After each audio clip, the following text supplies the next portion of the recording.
Anyone confirm की आवाज़ आ रही है आपको? अगर आवाज़ आ रही है तो शुरू करते हैं आज का सेशन। आवाज़ आ रही है क्या आपको?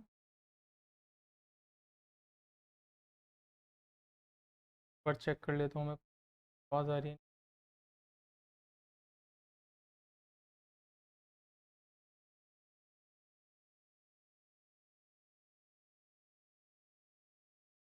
Anyone confirm?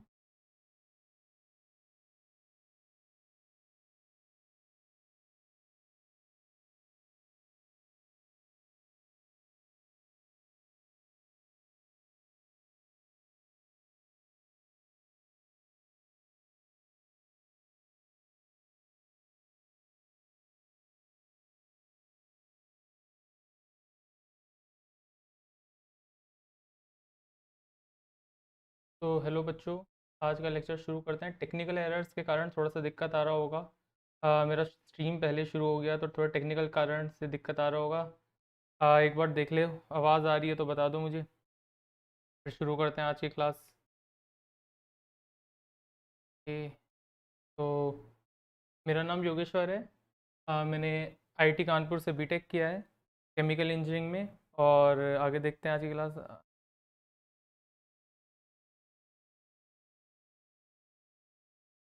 तो अगर आप अपनी प्रिपरेशन को और अच्छा करना चाहते हैं तो आप अनअकैडमी का सब्सक्रिप्शन ले सकते हैं। अनअकैडमी का सब्सक्रिप्शन आपको अगर आप लेंगे तो उसमें और योग 10 अगर प्रोमो कोड यूज़ करेंगे तो आपको 10% ऑफ मिल जाएगा।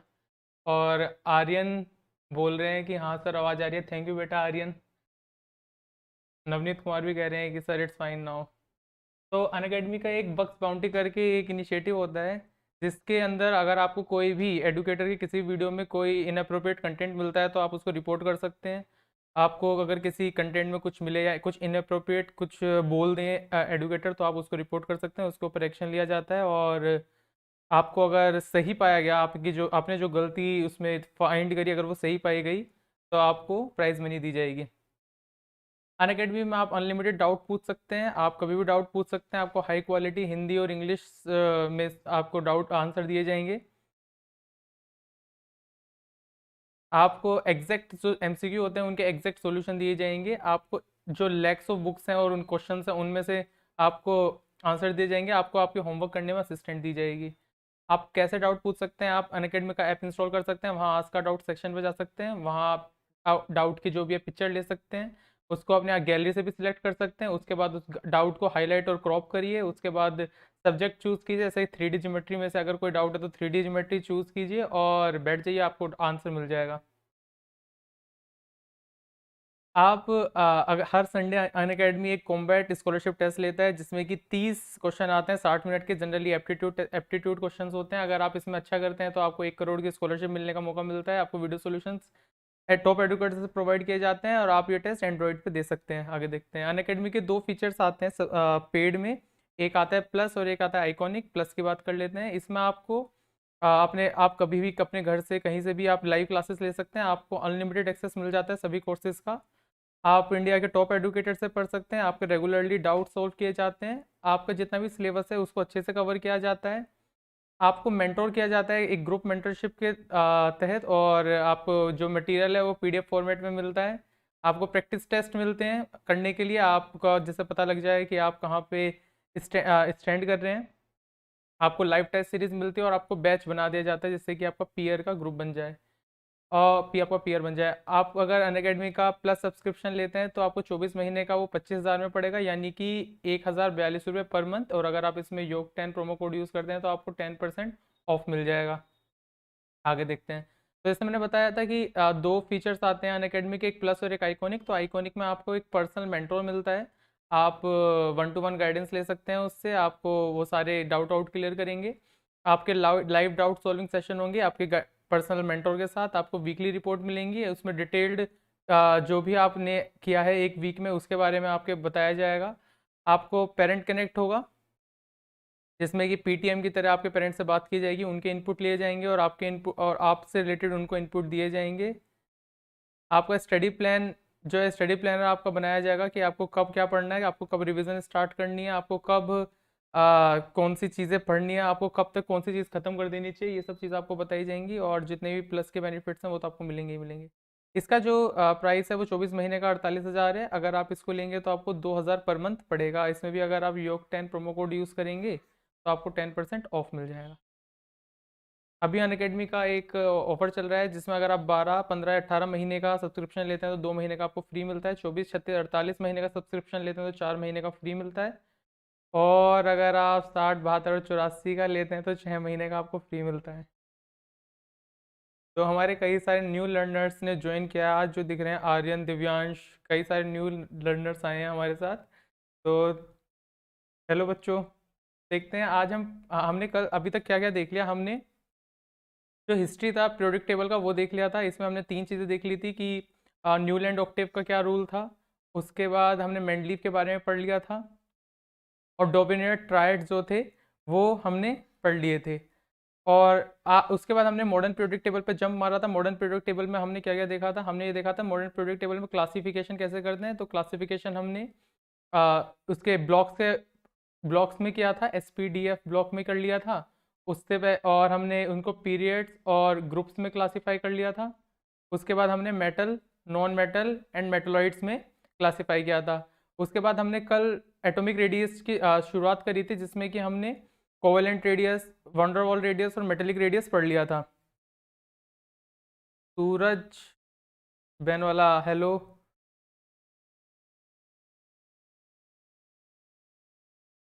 आज हम पढ़ेंगे एटॉमिक रेडी के बारे में, आयनिक रेडियस के बारे में और आयनाइजेशन एंथैल्पी के बारे में, अगर टाइम बचा तो आगे बढ़ते हैं।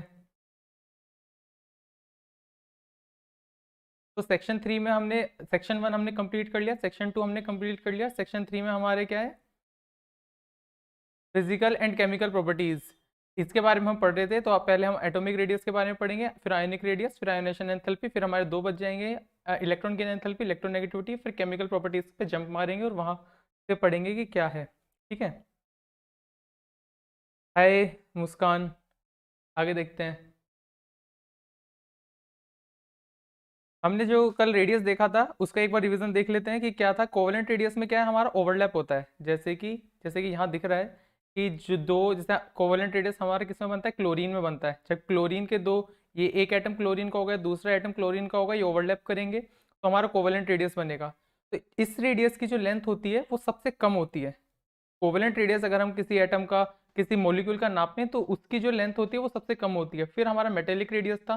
मेटेलिक रेडियस जो है मेटेलिक क्रिस्टल में बनता है। मेटेलिक क्रिस्टल में ओवरलैपिंग नहीं होती है, वो अपना एडजेसेंट चिपके रहते हैं। तो जैसे ये है, अब इसकी जो लेंथ है मेटेलिक रेडियस की वो कोवेलेंट से थोड़ी सी बड़ी होती है। और फिर वंडरवॉल रेडियस में जो मॉलिक्यूल्स होते हैं, अलग अलग 2 मॉलिक्यूल्स होते हैं। जैसे यहाँ पे एक मॉलिक्यूल 1 है और यहाँ एक मॉलिक्यूल 2 है। तो इन 2 मॉलिक्यूल्स के बीच में जो सिमिलर एटम होता है उसमें कितनी लेंथ में कितना डिफरेंस होता है, क्या बोल रहा हूँ मैं, जितना इन ये दो, इनमें जितना, इनकी जितनी लेंथ होती है उससे हमारा वंडरवॉल रेडियस आता है। ठीक है ना। तो ये हमने कल तीनों देखे थे कि सबसे छोटा कोवेलेंट रेडियस होता है, उसके बाद मेटेलिक रेडियस और सबसे बड़ा वंडरवॉल रेडियस होता है। आगे देखते हैं। तो हमने कल ये देख लिया था। अब हम देखेंगे कि एटॉमिक रेडियस का ट्रेंड क्या होता है। जैसे कि अगर हम एक पीरियड में आगे बढ़ें, जैसे कि पीरियड क्या होता है, पीरियड मतलब होता है जो हॉरिजॉन्टल रोज होते हैं उसको पीरियड कहते हैं, और जो वर्टिकल कॉलम होते हैं उनको ग्रुप्स कहते हैं। ठीक है ना। तो अगर हम एक पीरियड में आगे बढ़ें तो हमारा एटॉमिक रेडियस किस तरह से वेरी करता है, इसको आज हम देखेंगे। तो atomic size generally decreases across the period. जैसे कि अगर हम पीरियड में आगे जाएं तो एटॉमिक साइज जनरली डिक्रीज करता है। जैसे कि तुम लोगों को पता होगा कि लिथियम होता है। जैसे अगर हम सेकंड पीरियड की बात करें तो लिथियम आता है, फिर बेरिलियम, फिर बोरॉन, फिर कार्बन, फिर नाइट्रोजन, फिर ऑक्सीजन, फिर फ्लोरीन। तो इसी अगर देखो यहाँ पे एटॉमिक रेडियस का साइज, तो लिथियम का 152 है, बेरिलियम का 111 है, बोरॉन का 88, कार्बन का 77, नाइट्रोजन का 74, ऑक्सीजन का 66 और फ्लोरीन का 64। यानी जो हमारा एटॉमिक रेडियस है वो अलोंग द पीरियड डिक्रीज होता जा रहा है। ठीक है ना। यही सेम ट्रेंड आपको थर्ड पीरियड में दिखेगा। जैसे कि सोडियम का देखो 186 है, और उसके बाद मैग्नीशियम का 160, एल्युमिनियम का 143, सिलिकॉन का 117, फॉस्फोरस का 110, सल्फर का 104 और क्लोरीन का 99। ठीक है ना। तो ये जो ट्रेंड है हमारा ये घटता जा रहा है। जैसे जब भी हम पीरियोडिक टेबल देखो, पीरियोडिक टेबल में यहाँ देखो, ये हमारा सेकंड पीरियड है, ये हमारा थर्ड पीरियड है। लिथियम का सबसे बड़ा साइज होगा, उसके बाद बेरिलियम का, फिर बोरॉन, फिर कार्बन, नाइट्रोजन, फिर ऑक्सीजन, फिर फ्लोरीन। तो ये घटता जाएगा। ऐसे ही सोडियम का सबसे बड़ा होगा, फिर मैग्नीशियम का, फिर एल्युमिनियम, सिलिकॉन, फिर फॉस्फोरस, फिर सल्फर, फिर क्लोरीन। ये घटता जाएगा। ठीक है, ऐसा क्यों होता है इसका हम अभी आगे देखेंगे। ये क्यों हो रहा है? It is because within the period the outer electron are in the same valence shell. जैसे कि लिथियम है, उसमें जो है लिथियम, बोरॉन, इन सब में क्या है, सेम सेम आउटर शेल है, मतलब नंबर ऑफ आउटर शेल जो है वो सेम है। लेकिन जो पॉजिटिव चार्ज है वो इंक्रीज होता जाएगा। जैसे कि आप इसमें देखो, लिथियम में जो होगा, इसमें पॉजिटिव चार्ज 3 होगा, बेरिलियम के अंदर 4 होगा। तो शेल है वो तो 2 ही होंगे, सेकंड पीरियड का एलिमेंट है तो 2 ही होंगे। लेकिन यहाँ पे 3 प्रोटॉन होंगे, और यहाँ पे बेरिलियम के केस में हमारे पास 4 प्रोटॉन होंगे। तो इससे क्या होगा कि जब जब पॉजिटिव चार्ज ज्यादा इंक्रीज हो जाएगा, जब पॉजिटिव चार्ज इंक्रीज हो जाएगा, तो जो शेल है हमारे वो सिकुड़ने शुरू हो जाएंगे। जैसे इलेक्ट्रॉन्स के ऊपर ज्यादा फोर्स लगेगा कि वो जैसे यहाँ पे क्या होगा, यहाँ पे इलेक्ट्रॉन्स होंगे, यहाँ इलेक्ट्रॉन्स होंगे, ठीक है ना। तो जैसे यहाँ जो इलेक्ट्रॉन्स होंगे और यहाँ भी इलेक्ट्रॉन्स होंगे, ठीक है। तो जो यहाँ के इलेक्ट्रॉन्स होंगे उनके ऊपर कम पॉजिटिव कम अट्रैक्शन आएगा एज कंपेयर टू, ये लिथियम है हमारा और ये बेरिलियम है, तो एज कंपेयर टू बेरिलियम, क्योंकि बेरिलियम का जो पॉजिटिव चार्ज हमारा इंक्रीज हो चुका है, और पॉजिटिव चार्ज इंक्रीज होने के कारण वो अंदर की तरफ आना शुरू कर देंगे। ठीक है, आगे बढ़ते हैं। द पीरियड, यही चीज मैंने यहाँ लिख रखी है, with the period the outer electrons are in the same valence shell and the effective nuclear charge increases. जो इफेक्टिव न्यूक्लियर चार्ज है वो इंक्रीज होगा as the atomic number increases, resulting in increase attraction of electrons to the nucleus. यानी nucleus की तरफ हमारा attraction increase होता चला जाएगा। उसके कारण क्या होगा, जो हमारे शेल हैं वो छोटे होते चले जाएंगे, और जो हमारा एटॉमिक रेडियस है वो अलोंग द पीरियड घटता चला जाएगा। ठीक है ना, आगे देखते हैं।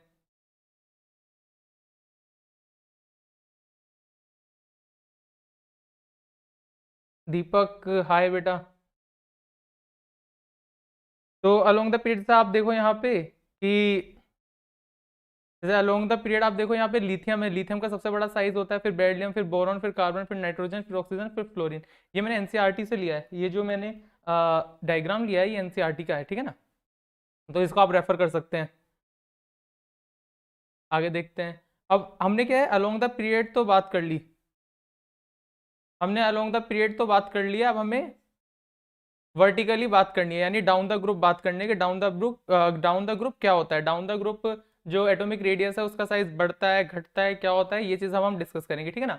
विद इन अ फैमिली, जो मतलब ग्रुप को फैमिली भी कहते हैं, ये मैं बताया था शायद पहले। और vertical column of the periodic table the atomic radius increases regularly when we move down the group. अच्छा, ये क्यों हो रहा है? जैसे कि आप अगर देखो, लिथियम, सोडियम, पोटाशियम, ये सब है, ये डाउन द ग्रुप एक फैमिली है। ग्रुप वन की अगर हम बात करें तो लिथियम का क्या होगा, 2s1, जो outer shell electronic configuration 3s1, 4s1।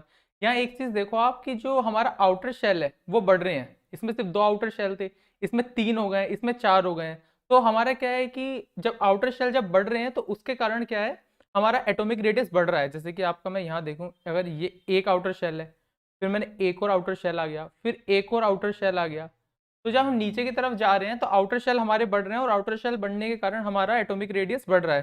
ठीक है ना। हाँ, नवनीत एकदम सही कह रहा है कि नंबर ऑफ शेल इंक्रीज होते हैं, तो इस कारण से हमारा क्या है, एटॉमिक रेडियस इंक्रीज होता है। ठीक है ना, समझ आई बात। आगे देखते हैं। each time we go down one step the outer shell electronic configuration remain the same। outer shell electronic configuration तो सेम है, 2s1, 3s1, 4s1, ये तो हमारी सेम है, but there is an additional inner shell being added continuously. मतलब एक shell हमारा continuously आ रहा है। जैसे कि मैंने बताया था कि लिथियम का जैसे एक शेल है, सोडियम के पास हमारे लिथियम के पास 2 शेल है, सोडियम के पास हमारे 3 शेल हो गए, पोटेशियम के पास हमारे 4 शेल हो गए। तो इस तरीके से इनका साइज जो है शेल बढ़ने के कारण बढ़ रहा है। ठीक है, तो आगे देखते हैं। हाँ, एकदम ठीक। जैसे यहाँ देखो कि एटॉमिक रेडियस लिथियम का 152 है, सोडियम का 186 है, पोटेशियम का 231 है, रुबिडियम का 244 है, और सीजियम का 262 है। फ्लोरीन का देखो 64 है, यानी ये ग्रुप 17 है। इसके अगर हम डाउन द ग्रुप जाए तो देखो, क्लोरीन का 99 है, ब्रोमीन का 114 है, आयोडीन का 133 है, और इसका 80 का 140 है। ठीक है, आगे देखते हैं।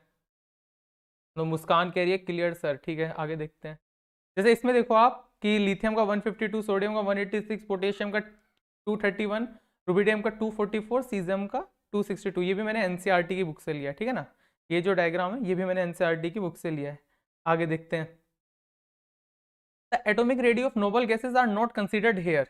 जो मैंने ट्रेंड बताया along the group, along the period और डाउन द ग्रुप, इसमें मैंने एटॉमिक जो वो था, जो हमारे नोबल गैसेस थे, इसको कंसिडर नहीं किया था। ये क्यों नहीं किया था? Being monoatomic their non bonded radii values are very large. देखो मैंने जो बताया था कल तुम लोगों को कि कोवेलेंट जो रेडियस हम नाप मेजर करते हैं, वो करते हैं जो कोवेलेंट बॉन्ड बनाते हैं। मेटेलिक उनके लिए करते हैं जो मेटेलिक बॉन्ड बना रहे होते हैं। अब जो हमारा नोबल गैसेस हैं वो कोई बॉन्ड ही नहीं बनाते।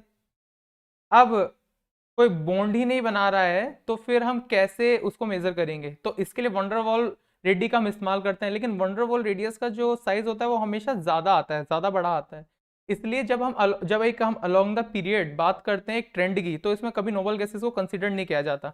नोबल गैसेस को हम अलोंग द ग्रुप तो एक बार पढ़ सकते हैं, लेकिन अलोंग द पीरियड नहीं पढ़ सकते।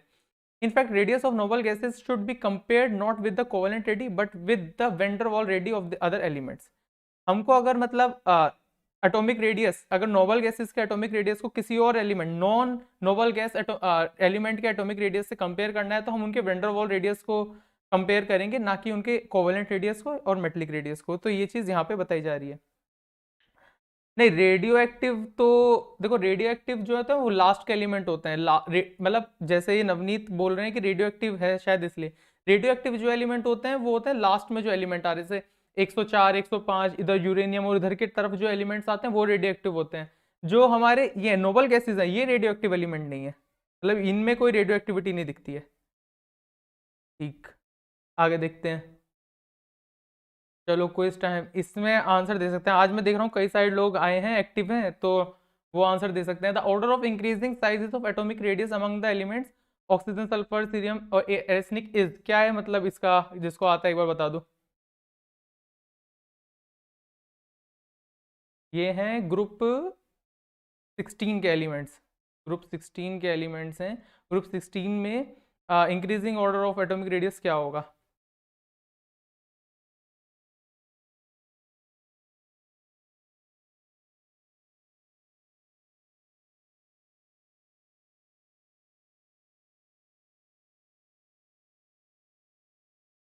सबसे छोटा तो ऑक्सीजन होना चाहिए, है ना, क्योंकि अगर ग्रुप 16 की जो शुरुआत होती है उसको क्या बोलते हैं? ऑक्सीजन फैमिली बोलते हैं। या मैंने बताया था ये और फॉर्मिंग होते हैं, सबसे छोटा ऑक्सीजन होना चाहिए, उसके बाद सल्फर होना चाहिए। तो सबसे छोटा अगर ऑक्सीजन है तो हमारे ए और सी तो होंगे नहीं, ये तो हटा दो क्योंकि ऑक्सीजन और सल्फर होगा। Vartika Maurya, hello sir, good evening. Hello बेटा। आगे देखते हैं। देखो जैसे अगर किसी को याद हो ग्रुप 16 का, तो उसमें क्या आएगा? पहले ऑक्सीजन था, फिर सल्फर था, फिर एससी था, और उसके बाद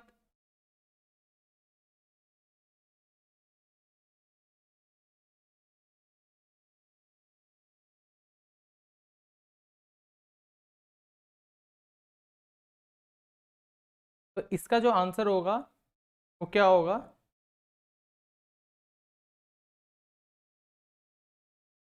आंसर हमारा बी होगा, जिसका लोग बी आंसर दे रहे हैं, लेकिन बी और डी में बी होगा। बी एंड डी, मतलब बी और डी में बी होगा बच्चों, डी नहीं होगा, ठीक है ना। आगे बढ़ते हैं। विदित दिव्यांश ने सही आंसर दिया है वैसे, मतलब उनको कंफ्यूजन था बी और डी में, लेकिन वो मतलब सही आंसर दिया लगभग लगभग। आगे देखते हैं। Between lithium, beryllium and boron which will have the largest atomic radius. कि लिथियम, बेरिलियम और बोरॉन में किसका सबसे बड़ा हमारा एटॉमिक रेडियस होता है? तो इसका मेरे को एक बार बता दो जिसको पता हो।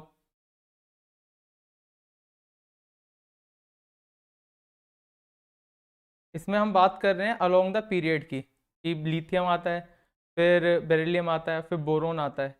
तो अलोंग द पीरियड जो भी हमारा एटॉमिक रेडियस ट्रेंड फॉलो कर रहा होगा ये वैसे ही बताएगा। तो इसमें सबसे बड़ा एटॉमिक रेडियस किसका होना चाहिए? लिथियम, हाँ ठीक है एकदम। ये लिथियम का होना चाहिए क्योंकि लिथियम क्या है, सबसे पहले आता है। उसके बाद बेरिलियम आता है, क्योंकि यहाँ पे क्या इफेक्टिव न्यूक्लियर चार्ज बढ़ जाएगा, और उसके बाद बोरोन आता है, इसमें और ज्यादा इफेक्टिव न्यूक्लियर चार्ज बढ़ जाएगा, तो ये और छोटा होता चला जाएगा। तो लिथियम इसका आंसर होगा। आर्यन, नवनीत, वर्तिका, सबने सही आंसर दिया है। आगे देखते हैं। Select the atom that has the largest atomic radius. तो इसमें लार्जेस्ट एटॉमिक रेडियस किसका होना चाहिए? जो सबसे नीचे होगा उसका लार्जेस्ट एटॉमिक रेडियस होगा।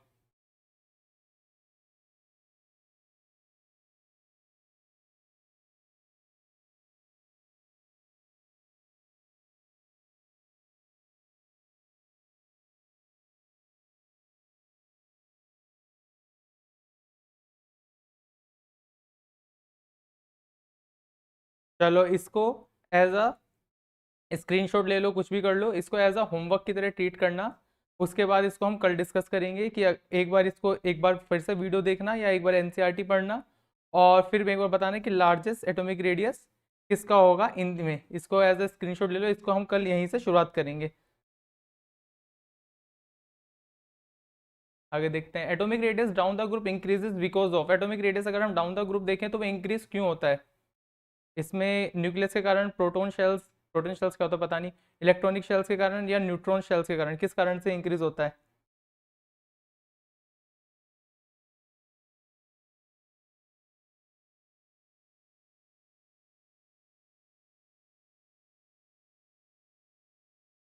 नवनीत आंसर तुम्हारा ठीक है। हाँ वर्तिका तुम्हारा भी आंसर ठीक है। लेकिन जो बच्चे, जैसे कई नए सारे बच्चे जुड़े हैं तो उनके शायद पुराने कॉन्सेप्ट क्लियर नहीं होंगे। ये दिव्यांश, आर्यन, विदित, प्रियंक, कई सारे नए बच्चे भी जुड़े हैं, तो उनके लिए मैंने एक वो करा है कि वो स्क्रीनशॉट ले लेंगे और वो कल थोड़ा सा पढ़ के फिर आंसर बताएंगे तो सही रहेगा। तो अभी इसका आंसर आर्यन ने, वर्तिका ने और नवनीत ने सही दिया है। इलेक्ट्रॉनिक शेल्स होंगे जिसके कारण से हमारा, जब हम डाउन द ग्रुप जाते हैं तो हमारा एटॉमिक रेडियस इंक्रीज करता है। ठीक है, आगे देखते हैं। तो अब हमारा एटॉमिक रेडियस कंप्लीट हो चुका है, यानी एक टॉपिक जो था जिससे हमने शुरुआत किससे करी थी, देखो हमने एटॉमिक रेडियस से शुरुआत करी थी। एटॉमिक रेडियस हमारा कंप्लीट हो चुका है। इसमें हमने अलोंग द पीरियड और डाउन द ग्रुप देख लिया है कि कैसे करते हैं, और अब हम देखेंगे आयनिक रेडियस का कि आयनिक रेडियस क्या होता है और कैसे इसका ट्रेंड होता है down the group, along the period ionic radius कैसे वेरी करता है, ये सब चीज़ें हम देखेंगे।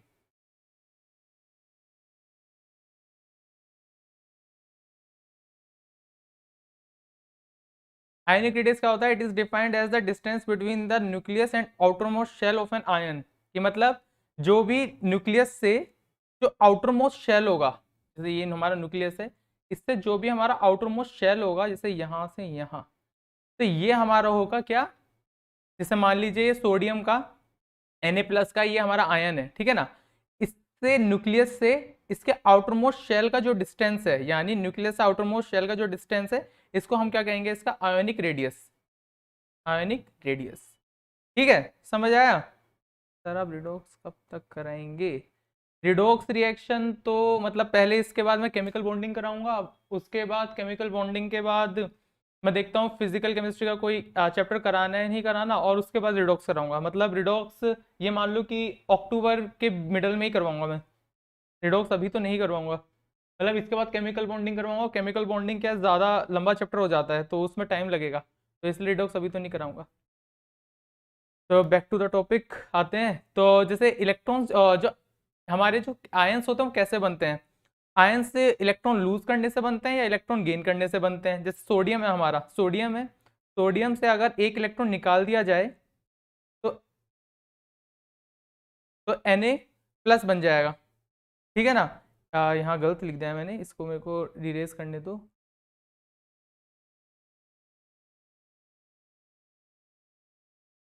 हाँ, सोडियम से अगर मैं एक इलेक्ट्रॉन निकाल दूं तो मेरा Na+ बन जाएगा, तो ये मेरा क्या आयन है। या अगर क्लोरीन मेरा एक इलेक्ट्रॉन एब्जॉर्ब कर ले तो मेरा क्लोरीन नेगेटिव बन जाएगा, Cl- बन जाएगा। ये क्या है? हमारा आयन। जैसे किसी भी न्यूट्रल जो हमारा एटम है उसके ऊपर जब चार्ज आ जाता है तो उसको हम क्या कहते हैं कि वो आयन बन चुका है। ठीक है ना। Na+Cl-, हाँ देखो समझ आया, वर्तिका ने एकदम सही बोला है कि ऐसे होगा। जैसे हमारे पास एग्जांपल है कि Na+ होता है हमारा आयन, Al3+ होता है, Mg2+ हमारा आयन होता है। इसमें क्या होता है Mg में कि हम दो इलेक्ट्रॉन निकल जाते हैं, दो इलेक्ट्रॉन निकल गए तो Mg के ऊपर क्या चार्ज आ गया 2+, तो ये हमारा क्या आयन बोलेंगे इसको। या ऑक्सीजन है, ऑक्सीजन में क्या होता है हमारा, ऑक्सीजन दो इलेक्ट्रॉन एब्जॉर्ब कर लेता है तो O2 नेगेटिव आ गया, तो इस पर 2 नेगेटिव चार्ज आ गया, तो ये क्या है? हमारा आयन है। तो जिसके ऊपर चार्ज होता है हम उनको क्या कहते हैं? आयन। ठीक है ना। तो आगे बढ़ते हैं। तो कैटायन क्या होता है? कैटायन मतलब positive charge. Positive charge in the sense Na+ हो गया हमारा, K+ हो गया, Mg2+ हो गया, एल्यूमिनियम 3+ हो गया। तो ये हमारे क्या है, इन पे पॉजिटिव चार्ज है, तो जिनके ऊपर पॉजिटिव चार्ज होता है उनको क्या बोलते हैं? कैटायन। ठीक है ना। आगे देखते हैं। Positive ion is form when the electrons are lost from the outermost shell. जब आउटर मोस्ट शेल से इलेक्ट्रॉन निकल जाते हैं तो हमारा क्या बनता है? कैटायन बनता है। जैसे सोडियम है, सोडियम के पास ऐसे, ये हमारा सोडियम है, ठीक है ना। अब सोडियम में हमारे इलेक्ट्रॉन्स होंगे। इलेक्ट्रॉन्स कैसे होंगे? जैसे यहाँ हमारे ये सोडियम है, यहाँ हमारे मान लो एक इलेक्ट्रॉन यहाँ होगा, ये दिख नहीं रहा है, ग्रीन कलर का लेते हैं। आ, यहाँ यहाँ हमारा एक इलेक्ट्रॉन होगा, उसके बाद यहाँ एक इलेक्ट्रॉन होगा, यहाँ हमारे इलेक्ट्रॉन होंगे 8। 8 और बाहर हमारा एक इलेक्ट्रॉन होगा, ठीक है ना। तो इलेक्ट्रॉन जब अगर यहाँ से निकल गया तो क्या होगा कि ये एक Na+ बन जाएगा, और Na+ क्या होगा? हमारे कैटायन होगा। ठीक है। अब इसको हम जल्दी से कवर कर लेते हैं, क्योंकि कई सारे बच्चे कह रहे हैं कि हमने पढ़ रखा है, कैटायन और एनायन पता है ना। तो इसलिए जल्दी जल्दी कवर करते हैं, उसके बाद आगे आते हैं, कि कई सारे लोगों को शायद नहीं पता होगा, मैं इसलिए कवर कर रहा था, है ना। तो चलो जल्दी जल्दी इसको कवर करके आगे बढ़ते हैं। The ion is always smaller than the corresponding neutral atom because it contains smaller number of electrons compared to the neutral atom while both contain same number of proton। अब देखो जैसे सोडियम है, sodium में क्या होगा? Sodium अगर neutral है तो इसमें 11 प्रोटॉन होंगे, 11 इलेक्ट्रॉन होंगे। सोडियम अगर आयन है ना, यानी कैटायन है, तो उसमें क्या होगा?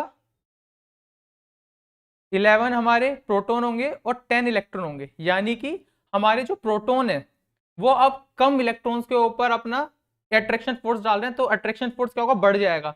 अट्रैक्शन फोर्स बढ़ने के कारण, अट्रैक्शन फोर्स बढ़ने के कारण जो साइज है वो छोटा हो जाएगा। कि जैसे मान लो जो पुल होगा, जैसे जो पुल होगा यहाँ पॉजिटिव चार्ज का, जो पुल होगा इलेक्ट्रॉन्स के ऊपर, वो बढ़ जाएगा, क्योंकि यहाँ का इलेक्ट्रॉन निकल चुका है, तो साइज क्या? छोटा हो जाएगा। समझ आया? तो आगे देखते हैं। The electrons in positive ion therefore experience a stronger pull, जो मैं बोल रहा था कि stronger pull towards nucleus as compare to neutral atom and hence ion become smaller. हाँ, नवनीत सही कह रहा है कि साइज डिक्रीज करेगा। आगे देखते हैं। तो यहाँ देख लो, लिथियम का जो साइज है और लिथियम प्लस का, वो लिथियम प्लस का छोटा है, सोडियम प्लस का छोटा है, K+ का छोटा है। तो आप यहाँ देख सकते हैं कि साइज कैसे, जो न्यूट्रल होता है, न्यूट्रल एटम का साइज बड़ा होता है एज कंपेयर टू उसके कैटायन से। ठीक है। आगे देखते हैं। एनायन क्या होते हैं? एनायन जब बनते हैं जब इलेक्ट्रॉन एब्जॉर्ब कर लेता है, कोई एटम अगर इलेक्ट्रॉन एब्जॉर्ब कर ले तो एनायन बन जाएगा। ठीक है। जैसे मैंने अभी बताया था कि क्लोरीन में अगर इलेक्ट्रॉन आ जाए तो वो Cl- बनाता है, O अगर 2 इलेक्ट्रॉन ले ले तो O2- बनाता है। तो इस तरीके से क्या है, हमारे एनायन बन जाते हैं। Negative ion is form when extra electron या electrons is added to a neutral atom. This anion is always the anion is always larger than the corresponding neutral atom। अब देखो क्या होगा, जब एनायन होता है ना, उसमें क्या है? एक्स्ट्रा इलेक्ट्रॉन आ गया है, एक्स्ट्रा इलेक्ट्रॉन को जगह चाहिए ना थोड़ी सी। जैसे यहाँ पे अगर मैं देखूं, यहाँ हमारे मान लो 5 इलेक्ट्रॉन है, अब एक और अगर एक्स्ट्रा आ जाएगा तो इनमें आपस में रिपल्शन होगा। रिपल्शन के कारण क्या होगा? इनको जगह चाहिए, तो ये क्या करेंगे? बाहर की तरफ एक्सपांड करेंगे, बाहर की तरफ खुलेगा, और इसका साइज बढ़ जाएगा, का साइज बढ़ जाएगा, ताकि ये आराम से विदाउट रिपल्शन के रह सके। तो इस तरीके से क्या होता है, जब भी एनायन बनता है तो वो अपने पेरेंट एटम से या न्यूट्रल एटम से बड़ा होता है। हमने अब क्या देखा, जब कैटायन होता है वो अपने पेरेंट एटम से छोटा होता है, और जो एनायन होता है वो अपने पेरेंट एटम से बड़ा होता है। ठीक है। आगे देखते हैं। Additional electron in negative ion creates more repulsion. जैसे मैंने बताया था कि यहाँ मोर रिपल्शन होगा in the outermost shell and the outer shell expand, कि जैसे मोर रिपल्शन होगा तो आउटर शेल जो होगा वो एक्सपांड करेगा। ठीक है। आगे देखते हैं। Arshpreet Kaur, hello sir. Hello बेटा। आगे देखते हैं। जैसे इसमें देखो, आप वैल्यू देखो, अगर फ्लोरीन में मैं एक और इलेक्ट्रॉन एडिट करूं तो इसका ऑलमोस्ट दुगने से ज्यादा हो जाता है, इसका जो एटॉमिक रेडियस है वो दुगने से ज्यादा हो जाता है। क्लोरीन का देखो, क्लोरीन का भी ऑलमोस्ट काफी बढ़ जाता है ना। आप देख रहे हो ना। तो आगे देखते हैं।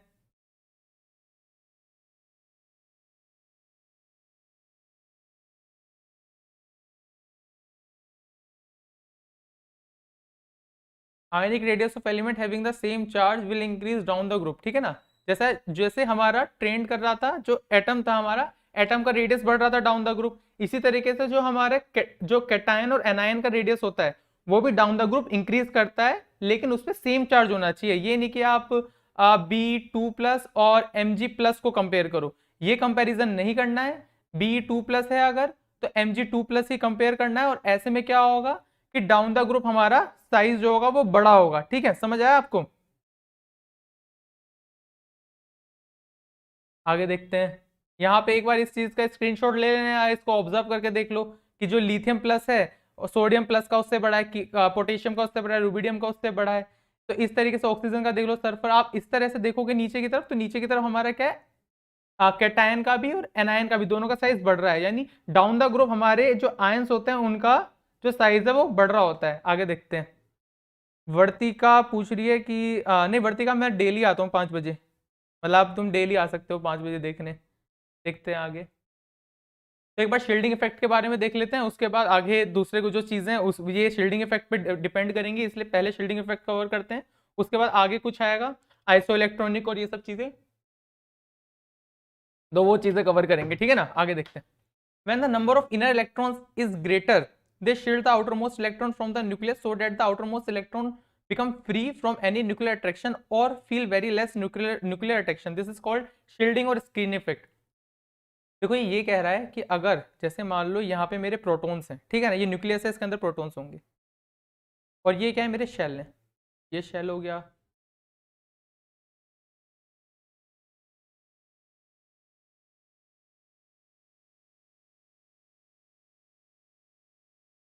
हाँ आर्यन, इस बार सैटरडे को भी आऊँगा बेटा मैं, कल की क्लास भी होगी, ठीक है ना, आ जाना, तुम ज्वाइन कर लेना, कल की क्लास भी होगी।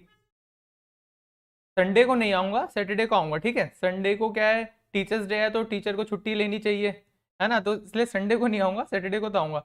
जैसे आप इस शील्डिंग इफेक्ट देखते हैं, जैसे मान लो यहाँ पे हमारे इलेक्ट्रॉन्स होंगे, इलेक्ट्रॉन्स इलेक्ट्रॉन्स इलेक्ट्रॉन्स इलेक्ट्रॉन्स, यहाँ इलेक्ट्रॉन्स होंगे, और मेरे आउटर शेल में भी इलेक्ट्रॉन्स होंगे। तो जो ये पॉजिटिव चार्ज है ये इस इलेक्ट्रॉन को अट्रैक्ट कर रहा होगा और इसको भी अट्रैक्ट कर रहा होगा, लेकिन इस इलेक्ट्रॉन के पास अट्रैक्शन कम जा रहा होगा, या इस इलेक्ट्रॉन को कम अट्रैक्ट कर पा रहा होगा, क्योंकि ये जो इलेक्ट्रॉन इसके आगे है इसने शील्ड कर लिया है। शील्ड समझते हो, शील्ड जो सोल्जर्स यूज करते थे अपने बचाव के लिए, तो इस तरीके से इसने क्या है, एक शील्ड बना दिया है यहाँ ऐसे, तो इस इलेक्ट्रॉन के पास कम अट्रैक्शन जा पा रही है, क्या कम अट्रैक्ट कर पा रहा है। हर्षप्रीत बोलिए सर, हमारे एनवायरनमेंट में हाइड्रोजन भी होता है और ऑक्सीजन भी, तो पानी।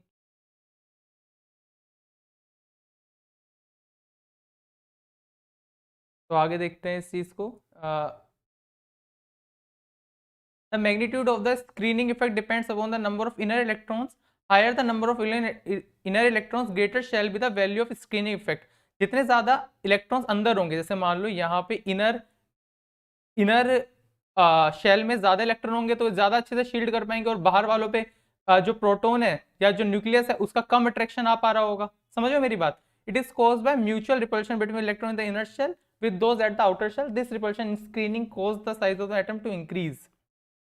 जैसे यहाँ पे आप देख सकते हो, यहाँ पे क्या है, न्यूक्लियस है, और ये क्या है, यहाँ पे शील्ड कर रहा है, ये यहाँ पे शील्ड कर रहे हैं, ये इनको सही से सही से इनको अट्रैक्शन फोर्स जो न्यूक्लियस से अट्रैक्शन आ रहा है उसको फील नहीं करने दे रहे हैं, जो बाहर के इलेक्ट्रॉन है उनको फील नहीं करने दे रहे हैं।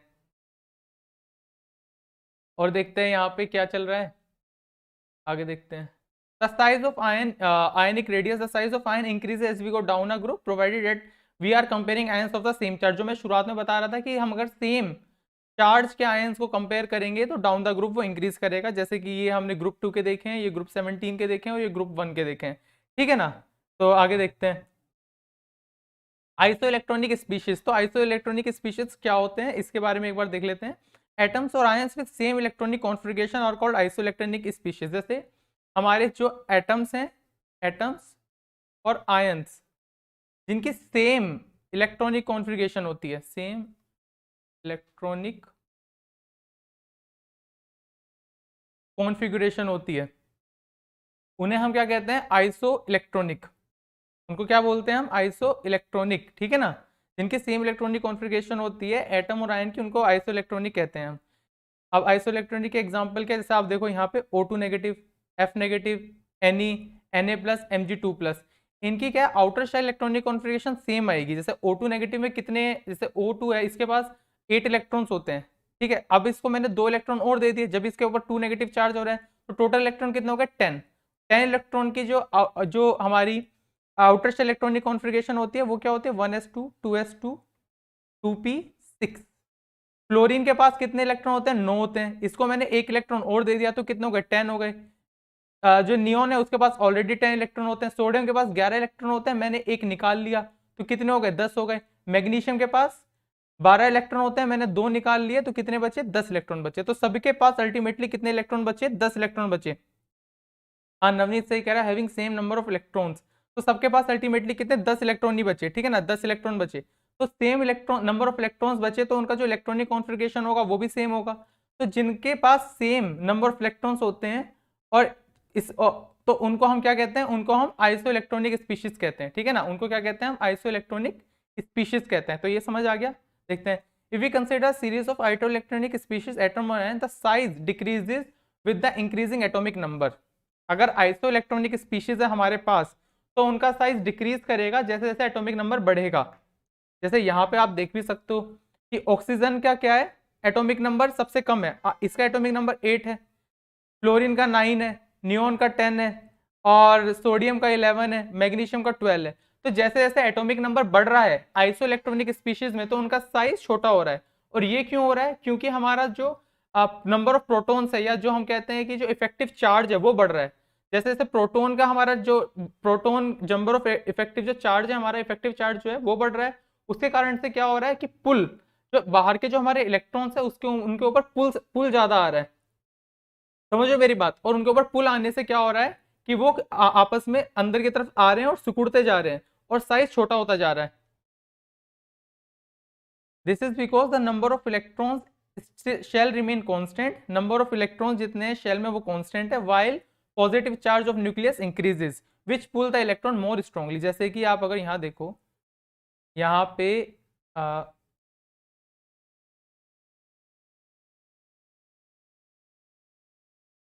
सपोज कि मेरे पास यहाँ पे 2 प्रोटॉन है, ठीक है ना, और 2 ही इलेक्ट्रॉन है, ये 2 इलेक्ट्रॉन है, ठीक है। अब इनके ऊपर क्या होगा, पुल जो होगा वो, अगर 2 प्रोटॉन पुल लगा रहे होंगे, 2 प्रोटॉन इसको आपस में पास लाने की कोशिश कर रहे होंगे या इनको अट्रैक्ट कर रहे होंगे। सपोज कि मेरा जो एटॉमिक साइज है, जो मेरा इसके अंदर मेरे 3 प्रोटॉन आ जाए, और आइसो इलेक्ट्रॉनिक स्पीशीज क्या बोलती हैं कि नंबर ऑफ इलेक्ट्रॉन सेम रहेंगे तो यहाँ 2 ही इलेक्ट्रॉन होंगे। तो अब जो पुल होगा वो ज्यादा लगेगा, और ज्यादा पुल होने के कारण जो इसका साइज है वो छोटा होगा। मैं ये बोलना चाह रहा था, समझ आई बात, समझ आई तो आगे बढ़ते हैं। नंबर, हाँ नवनीत सही कह रहा है कि नंबर ऑफ प्रोटॉन इंक्रीजेस। आगे देखते हैं एक बार, आयन ऑफ सेम एलिमेंट, जो लास्ट इसका टॉपिक है आयनिक रेडियस में, वो है कि आयंस ऑफ सेम एलिमेंट वो कैसे बिहेव करते हैं, कि जो साइज ऑफ कैटायन होता है सेम एलिमेंट का डिक्रीज करता है with the increase in the magnitude of positive charge. जैसे कि Cu2+ जो है वो मेरा स्मॉलर होगा एज कंपेयर टू Cu+ के, क्योंकि यहाँ क्या हो रहा है कि जो हमारा इफेक्टिव न्यूक्लियर चार्ज है, यहाँ पे नंबर ऑफ प्रोटॉन तो सेम होंगे, है ना, नंबर ऑफ प्रोटॉन सेम होंगे, कितने होंगे, 29 प्रोटॉन्स होंगे यहाँ। हाँ, तो 29 प्रोटॉन्स यहाँ होंगे, लेकिन ये 29 प्रोटॉन्स यहाँ पे सिर्फ 27 इलेक्ट्रॉन पे फोर्स लगा रहे हैं, और यहाँ पे 29 प्रोटॉन 28 इलेक्ट्रॉन पे फोर्स लगा रहे हैं। तो यहाँ पे क्या होगा, यहाँ पे कम लोगों पे फोर्स लगा रहा है तो ज्यादा अंदर आ पाएंगे, तो जो Cu2+ होगा उसका साइज छोटा होगा Cu2+ का एज कंपेयर टू Cu+ से। ये चीज समझ आई। नवनीत पूछा नोट्स कहाँ मिलेंगे, नोट्स के लिए मैं अलग से अभी ग्रुप बनाऊंगा टेलीग्राम पे, तो फिर वहां पे नोट्स शेयर कर दिया करूंगा। अभी मैंने मतलब ग्रुप नहीं बनाया, जैसे ये चैप्टर खत्म होगा ना तो इसके सारे पूरे चैप्टर के नोट्स वहां पे शेयर कर दूंगा मैं, ठीक है ना, तो वो सारी पीपीटी आपको वहां मिल जाएंगी।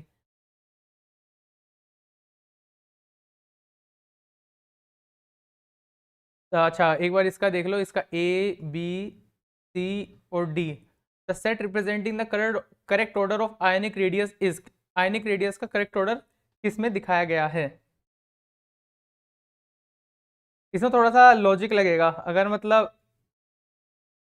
इसमें थोड़ा सा लॉजिक लगेगा, इसमें अगर आप देखोगे तो आपको मिल जाएगा, इसमें कोई मतलब पर्टिकुलर ऐसा ट्रेंड नहीं दिखेगा। चंदन बोल रहा है बी आंसर आएगा, बी आएगा, एक बार देखते हैं। जो सोडियम है इसका साइज तो बड़ा होगा लिथियम से, ये तो फिक्स है, तो ये हमारा कैंसिल हो जाएगा कि यहाँ लिथियम का बड़ा बता रखा है, यहाँ लिथियम का बड़ा बता रखा है। अच्छा यहाँ भी लिथियम का साइज बड़ा बता रखा है, तो हाँ मतलब ये तो सिर्फ इसको ही ऑब्जर्व करके आ गया आंसर, वरना मैंने इसमें जो क्वेश्चन बनाते वक्त लॉजिक देखा था उसमें इसका Mg2+ और बेरिलियम 2 Mg+ और बेरिलियम 2+ इनका भी साइज एक बार मैटर कर रहा था, लेकिन बी इसका आंसर होगा। समझ आया कैसे? चंदन ने एकदम सही आंसर दिया था शुरुआत में ही कि बी आएगा। आगे देखते हैं। Which one of the following has the highest value of ionic radius? Ionic radius की हाईएस्ट वैल्यू किसकी होगी?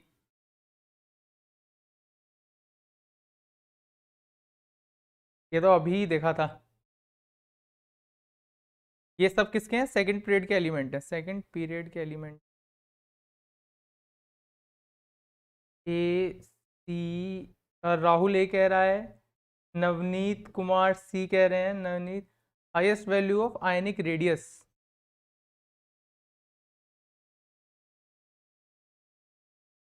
प्रियंक ओ बी कह रहा है, शेजिल ओ कह रहा है, आर्यन कह रहे हैं सर फिर से यही पूछ रहे, नहीं नहीं ये अलग क्वेश्चन है, ये अलग था, ये अलग क्वेश्चन है।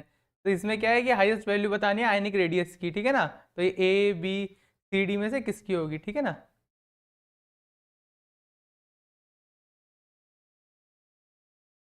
तो इसमें देखो कि जो जो इन्होंने ऑक्सीजन बोला था उनका आंसर ठीक था, इसमें कि प्रियंक प्रसाद, इसमें शहजील ने सही आंसर दिया था, प्रियंक प्रसाद ने सही आंसर दिया था, आयुषी ने सही आंसर दिया है कि O2 नेगेटिव का क्यों है। इसका एक बार देख लेते हैं कि नंबर ऑफ इलेक्ट्रॉन्स O2 में क्या है, 10 है, नंबर ऑफ इलेक्ट्रॉन्स जो बेरिलियम में 8 है, नंबर ऑफ इलेक्ट्रॉन्स जो लिथियम में 4 है, नंबर फ्लोरीन में 10 है। तो जब हमारे क्या है यहाँ पे जो लिथियम और बेरिलियम बोरोन है, ये तो क्या है इनका जो शेल है वो फर्स्ट शेल हो जाएगा, क्योंकि इसका जो पहला इलेक्ट्रॉन है वो निकल गया है, और इसका इलेक्ट्रॉन तो ये तो आउट ऑफ लीग हो गए, इनको तो हम कंसीडर नहीं करेंगे, है ना।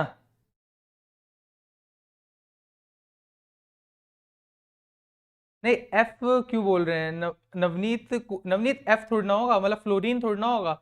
जो ओ है इसमें क्या होगा कि हमारा हमारा जो है जो सिर्फ 8 प्रोटॉन्स होंगे अंदर, और जो इलेक्ट्रॉन्स है बाहर वो होंगे 10, है ना, 10 इलेक्ट्रॉन्स होंगे, तो वो सब पे इक्वली, सब पे मतलब ज्यादा अट्रैक्शन फोर्स नहीं फील कर पा रहे होंगे सारे इलेक्ट्रॉन, और उनको क्या है इसलिए वो बाहर की तरफ जाएंगे और उसका जो है साइज बढ़ जाएगा।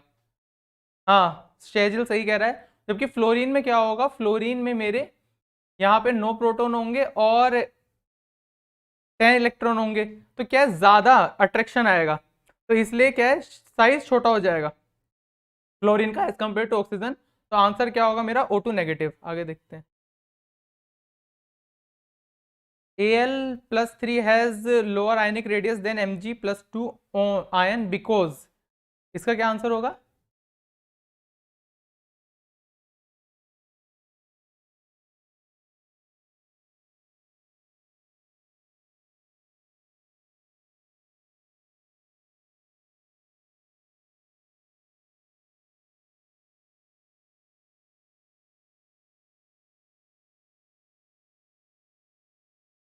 नहीं चंदन इसमें, हाँ चंदन इसमें एक गलती तुम कर रहे हो कि ना, हम अभी आयंस को कंसीडर कर रहे हो, और मैंने बताया था कि जब हम आयंस को कंसीडर करते हैं अलोंग द पीरियड या डाउन द ग्रुप, तो हमेशा हमें ये देखना होता है कि आयंस का जो है सेम साइज, मतलब उसके ऊपर चार्ज सेम होना चाहिए। जैसे अगर मैं Al2+ और Mg2+ अगर मैं कंसीडर करता तो तुम्हारा आंसर सही आ जाता, लेकिन अभी इसमें यही दिक्कत है कि मैं Al3+ और Mg2+ को कंसीडर कर रहा हूँ, तो इसलिए तुम्हारा जो आंसर है वो डी नहीं होगा, ठीक है ना। आगे देखते हैं। जो अभी शहजिल नवनीत आयुषी जो आंसर दे रहे हैं बी एकदम सही है कि Al3+ में क्या है, मेरे पास नंबर ऑफ प्रोटॉन ज्यादा है ना, और आ, देखो इलेक्ट्रॉन्स तो दोनों में सेम होंगे, ये तुम्हें समझ आ गया, क्योंकि दोनों क्या है नियोन का जो इलेक्ट्रॉनिक कॉन्फ़िगरेशन है दोनों में 10 इलेक्ट्रॉन्स है ना, दोनों में 10 इलेक्ट्रॉन्स आने वाले हैं, लेकिन इसमें क्या है प्रोटॉन क्या है 13 है और इसमें क्या है प्रोटॉन 12 है, यानी 13 प्रोटॉन 10 इलेक्ट्रॉन पे अपना अट्रैक्शन फोर्स लगाएंगे और यहाँ 12 प्रोटॉन 10 इलेक्ट्रॉन पे। अगर 13 लोग 10 को खींचेंगे तो वो ज्यादा पास आ जाएंगे ना, तो इसलिए क्या है हमारा Al3+ में हायर न्यूक्लियर चार्ज है, इस कारण से वो Mg2+ से छोटा है, उसका आयनिक रेडियस छोटा है। समझ आया? आगे देखते हैं। तो हमारा अब इसमें क्या क्या टॉपिक कंप्लीट हो गए हैं, हमारा एटॉमिक रेडियस पूरा कंप्लीट हो गया है, आयनिक रेडियस कंप्लीट हो चुका है। अब हमारे पास है आयोनेशन एंथैल्पी के। आयोनेशन एंथैल्पी क्या होता है?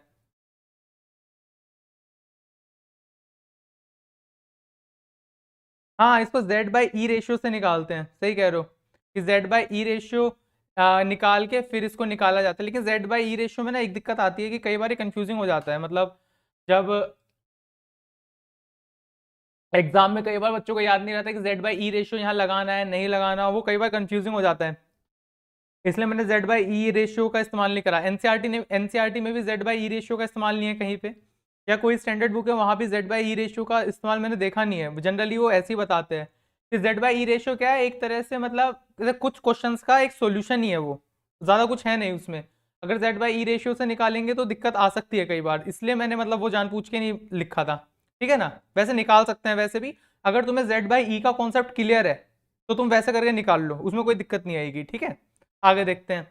आयोनेशन एंथैल्पी क्या होता है? It is a quantitative measure of the tendency of an element to lose electron is given by ionisation enthalpy. यानी कि एक मतलब जैसे जो एलिमेंट है उसका उसका जो टेंडेंसी है इलेक्ट्रॉन लूज करने की, वो कितनी आसानी से इलेक्ट्रॉन लूज कर सकता है, कितनी आसानी से उससे इलेक्ट्रॉन निकल सकता है, उसको हम क्या कहते हैं? आयोनेशन एंथैल्पी, ठीक है ना। नवनीत सही कह रहा है कि Z बाई ई वाला जो है वो सब पे एप्लीकेबल नहीं होता है, इसलिए उसमें दिक्कत आती है कई बार, इसलिए मैं जानबूझ के वो नहीं किया था। It represent the energy required to remove an electron from an isolated gaseous atom. अच्छा, ये इंपॉर्टेंट है कि कहाँ से निकालने की बात कर रहे हैं यहाँ, isolated gaseous atom in its ground state, ठीक है। जब हम एक इलेक्ट्रॉन को निकालते हैं किसी एलिमेंट से उसकी उसके गैसियस स्टेट में, ग्राउंड स्टेट से, तो हमें आयोनाइजेशन एंथैल्पी मिल जाती है, ठीक है। जैसे कि हमने जैसे मैं कोई एलिमेंट मान लो एक्स है, और उसको हम अगर इलेक्ट्रॉन निकाले से सहजल कह रहा है कि एग्जाम्पल से सोडियम ही है, सोडियम से अगर मैं इलेक्ट्रॉन निकालूं तो मेरे को कुछ एनर्जी सोडियम को पहले देनी पड़ेगी, ठीक है। कुछ भी एनर्जी किसी भी फॉर्म में मेरे को हीट करना पड़ेगा, या किसी भी तरीके से मेरे को एनर्जी इसको देनी पड़ेगी सोडियम को। तो जो एनर्जी मैं सोडियम को दूंगा एक इलेक्ट्रॉन निकालने के लिए, उसको क्या मैं बोलूंगा? Ionisation enthalpy. जो ये मैंने एनर्जी दी है सोडियम से एक इलेक्ट्रॉन निकालने के लिए, इसको मैं क्या बोलूंगा? आयोनाइजेशन एंथैल्पी, ठीक है। तो ये था एग्जांपल। अब देखते हैं, जैसे यहाँ पे आप सोडियम ले सकते हो, कुछ भी ले सकते हो। The ionisation enthalpy is expressed in units of kilojoule पर मोल, कि किलोजूल पर मोल में आयोनेशन एंथैल्पी को नापा जाता है, ठीक है। आगे देखते हैं।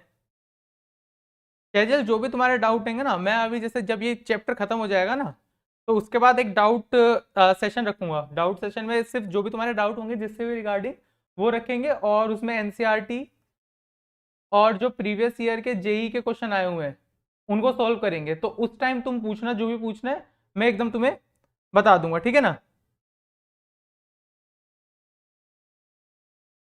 ये देखते हैं।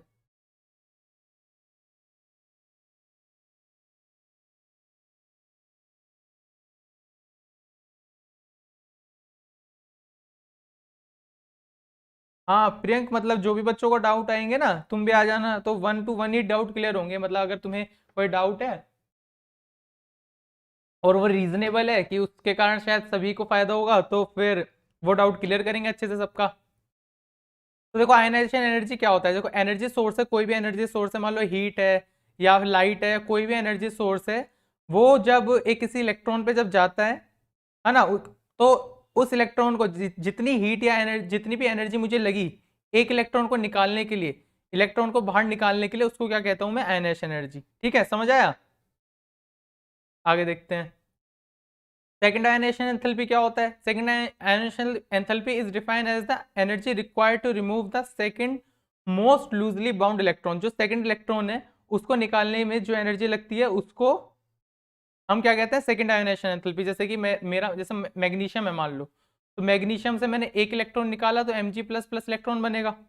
अब मैंने Mg प्लस से एक और इलेक्ट्रॉन निकाल दिया, तो Mg2 प्लस प्लस इलेक्ट्रॉन है ना। तो इसमें Mg प्लस से जो मेरा इलेक्ट्रॉन निकालने के लिए एनर्जी लगी, उसको मैं बोलूंगा सेकेंड आयोनेशन एंथैल्पी। समझ आया? आगे देखते हैं। इसी तरीके से क्या है, हम third ionisation enthalpy, fourth ionisation enthalpy से nth आयोनेशन एंथैल्पी तक निकाल सकते हैं। ठीक है, हर बार ये प्रोसेस होगा। जैसे एल्युमिनियम के देख लेते हैं। एल्युमिनियम का जो होगा, पहली आयोनेशन एंथैल्पी में एल्युमिनियम ऐसा बनेगा, तो इस एल्युमिनियम से Al प्लस बनाने के लिए जो एनर्जी मुझे लगी, वो होगी मेरी फर्स्ट आयोनेशन एंथैल्पी। फिर एल्युमिनियम प्लस से अगर मैं एक और इलेक्ट्रॉन निकाल दूं, तो उसमें जो एनर्जी मेरी लगी वो क्या होगी, मेरी आयोनेशन एंथैल्पी 2। ठीक है, और अगर मैं एल्युमिनियम 2 प्लस से एक और इलेक्ट्रॉन निकाल दूं, तो इसमें क्या होगा, इसे क्या कहेंगे हम, आयोनेशन एंथैल्पी 3। तो समझ आया कि ionisation enthalpy 1, ionisation enthalpy 2, ionisation enthalpy 3 क्या होता है। तो इस तरीके से nth आयोनेशन एंथैल्पी तक हम जा सकते हैं, लेकिन इतना लंबा होता नहीं है। ठीक है ना, आगे देखते हैं। Ionization energy is always required to remove electron from an atom and hence ionization enthalpy is always positive। ये इंपॉर्टेंट है कि जो आयोनेशन एंथैल्पी होती है हमारी, वो हमेशा क्या होती है, पॉजिटिव होती है, क्योंकि हमें हमेशा एनर्जी चाहिए किसी भी इलेक्ट्रॉन को एटम से निकालने के लिए। तो उसमें क्या है, हमारी आयोनेशन एंथैल्पी हमेशा क्या आएगी, पॉजिटिव आएगी।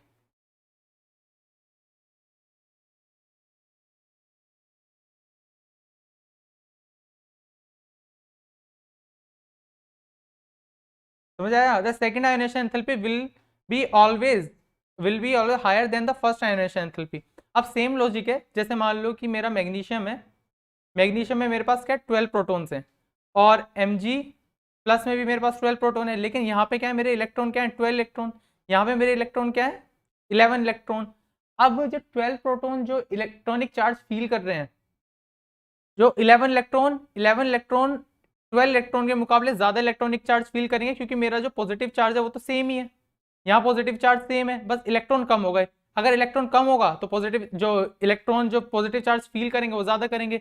यानी ये क्या है, जो इसके जैसे जो Mg प्लस के जो आउटर इलेक्ट्रॉन होंगे, Mg प्लस के जो आउटर इलेक्ट्रॉन होंगे वो ज्यादा करीब आ जाएंगे न्यूक्लियस के। ज्यादा करीब आने से ज्यादा इलेक्ट्रॉन ज्यादा अट्रैक्शन फील करेंगे। तो Mg प्लस से Mg2 प्लस बनाने में मेरे को ज्यादा एनर्जी लगेगी। अगर मैं इसको I2 बोलूं और मैं Mg से Mg ये बनाने को मैं अगर IE1 बोलूं, तो IE1 मेरा छोटा होगा एज कंपेयर टू IE2 के।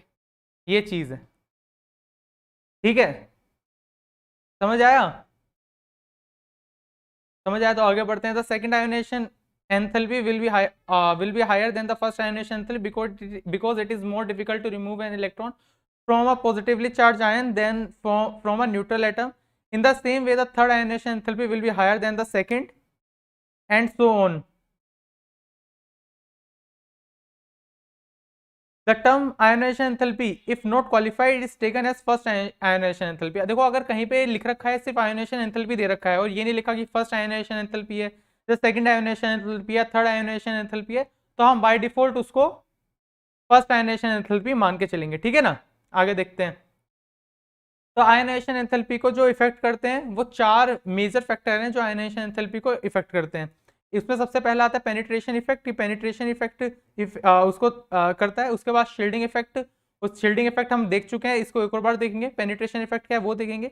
इलेक्ट्रॉनिक कॉन्फ़िगरेशन भी आयोनाइजेशन एंथैल्पी को इफेक्ट करती है, कि जो भी एलिमेंट्स की इलेक्ट्रॉनिक कॉन्फ़िगरेशन है उससे भी आयोनाइजेशन एंथैल्पी का इफेक्ट होता है। और एटॉमिक साइज क्या है, उससे भी आयोनाइजेशन एंथैल्पी इफेक्ट होती है। ठीक है, तो पेनिट्रेशन इफेक्ट देखते हैं। पेनिट्रेशन इफेक्ट क्या होता है? Penetration means the proximity. Proximity मतलब होता है इंग्लिश में नियरनेस, कि कितना नियर है of an electron in an orbital to the nucleus. की मतलब कोई जो इलेक्ट्रॉन है, इलेक्ट्रॉन ऑर्बिटल है, वो न्यूक्लियस के कितना पास है। इससे क्या है, इससे क्या फायदा, जितना पास होगा न्यूक्लियस के वो उतना ज्यादा अट्रैक्टिवनेस या जो पॉजिटिव चार्ज का जो फोर्स है वो फील करेगा। जैसे कि अगर मान लो कोई यहाँ पे मेरा न्यूक्लियस है, कोई इलेक्ट्रॉन इधर है और कोई इलेक्ट्रॉन मेरा इधर है, तो ये ज्यादा फोर्स ऑफ अट्रैक्शन फील करेगा as compare to this one. ये बोलना चाह रहा है। तो जितना क्लोज होता है वो उतना ज्यादा इलेक्ट्रॉन चार्ज फील करता है। ठीक है। हाँ, नवनीत सही कह रहा है कि वो एंडोथर्मिक होगा, क्योंकि उसमें क्या है, हमें जो भी वो है एनर्जी है वो देनी पड़ रही है। जब एनर्जी रिलीज होती है तो उसको एक्सोथर्मिक बोलते हैं, और जब किसी प्रोसेस को करने में हमें एनर्जी देनी पड़ती है तो वो एंडोथर्मिक होता है। तो नवनीत थैंक यू यहाँ पे करेक्ट करने के लिए। ठीक है। For each shell and subshell it can be observe as the relative density of electron near the nucleus of an atom. जितने भी शेल होते हैं और सब शेल होते हैं, सब शेल होते हैं, वो कितने क्लोज हैं वो हमें उसका डेटा हमारे पास मौजूद है। ठीक है ना।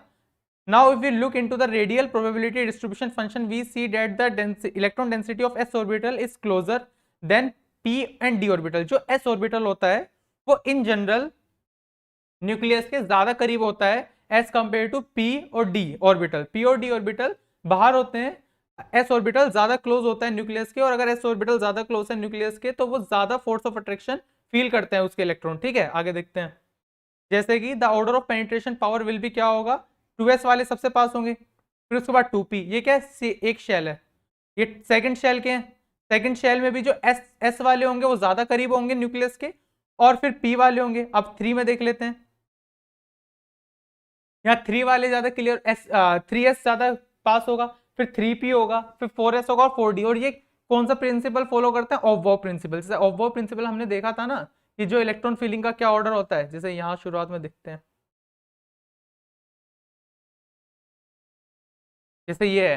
तो ये देखो 1s क्या सबसे क्लोज होगा, फिर 2s उसके बाद होगा, फिर 2p होगा, फिर 3s होगा, फिर 3p होगा, फिर 4s होगा, फिर 3d होगा, फिर 4p होगा, फिर 4s होगा, फिर 4d होगा, फिर 5p होगा, फिर 6s होगा। तो ये ऑर्डर होता है जो न्यूक्लियस के क्लोजनेस को भी बताता है कि न्यूक्लियस के क्लोज जो ऑर्बिटल है वो कौन सा ऑर्बिटल कितना क्लोज है ना। और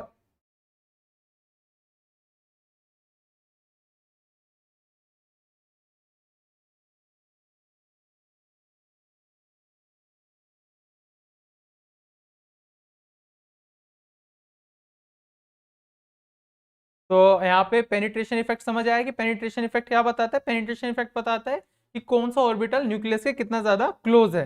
ठीक है ना। आगे देखते हैं। उसके बाद होता है shielding effect. Shielding effect can be defined as the effect in which the inner electron develop a shield for the electrons in outer shell which doesn't let the appropriate nuclear charge towards the outermost electron. तो outermost electron जो होते हैं वो inner electrons उनके उनके inner electrons एक shield बना लेते हैं, जिसके कारण आउटर इलेक्ट्रॉन्स जो है न्यूक्लियस का चार्ज को, पॉजिटिव चार्ज को फील नहीं कर पाते, उसके अट्रैक्टिवनेस को फील नहीं कर पाते, और वो न्यूक्लियस से थोड़े दूर हो जाते हैं। तो इसको क्या कहता है, shielding effect. outermost electron experience a low effective nuclear charge and not the actual nuclear charge। थोड़ा सा कम न्यूक्लियर चार्ज वो फोर्स फील करते हैं एज कंपेयर टू जो दूसरे इलेक्ट्रॉन जो अंदर के हैं वो फील कर रहे हैं। ठीक है। The effective nuclear charge can be given as Z effective which is equal to Z minus S, जिसमें कि Z effective होता है इफेक्टिव न्यूक्लियर चार्ज, Z होता है हमारा एक्चुअल न्यूक्लियर चार्ज, और S होता है स्क्रीनिंग कांस्टेंट की वो कितना स्क्रीन कर रहे हैं। ठीक है, आगे देखते हैं। शील्डिंग इफेक्ट का ये हम पहले भी देख चुके थे इस डायग्राम को, कि कैसे जो अंदर के इलेक्ट्रॉन है और बाहर के इलेक्ट्रॉन को शील्ड कर रहे हैं, अट्रैक्ट जो न्यूक्लियस का जो पॉजिटिव चार्ज है उसके अट्रैक्टिवनेस से बचा रहे हैं एक तरीके से, और सही से वो जो पॉजिटिव चार्ज है उसको फील नहीं कर पाते। इलेक्ट्रॉन जो है सही से पॉजिटिव चार्ज फील नहीं कर पाते, और उनके पास जो है कम फोर्स आती है अंदर की तरफ पुल होने की एज कंपेयर टू जो अंदर इलेक्ट्रॉन होते हैं उनके। तो जो इलेक्ट्रॉनिक कॉन्फ़िगरेशन है और जो एटॉमिक साइज है वो कैसे आयनेशन एंथैल्पी को इफेक्ट करता है, इसके बारे में हम कल देखते हैं। तो थैंक यू आज का लेक्चर देखने के लिए। उसके बाद कल कुछ क्वेश्चंस करते हैं, ट्रेंड्स देखते हैं आयनेशन एंथैल्पी में क्या ट्रेंड्स होते हैं, अलोंग द पीरियड क्या होते हैं, डाउन द ग्रुप क्या ट्रेंड होते हैं। उसके बाद कुछ क्वेश्चंस करेंगे। और ठीक है, आज का लेक्चर यहीं तक रखते हैं। आज का लेक्चर देखने के लिए थैंक यू। और अगर आपको कोई भी अनअकैडमी का सब्सक्रिप्शन लेना है तो आप उसमें योग 10 प्रोमो कोड यूज़ कर लीजिए, आपको 10% ऑफ मिल जाएगा। और अगर आपको वीडियो पसंद आई है तो लाइक कर दीजिए, शेयर कर दीजिए दोस्तों के साथ, चैनल को सब्सक्राइब कर दीजिए, और लेट्स क्रैक इट। तो ख़त्म करते हैं आज। Thank you, bye.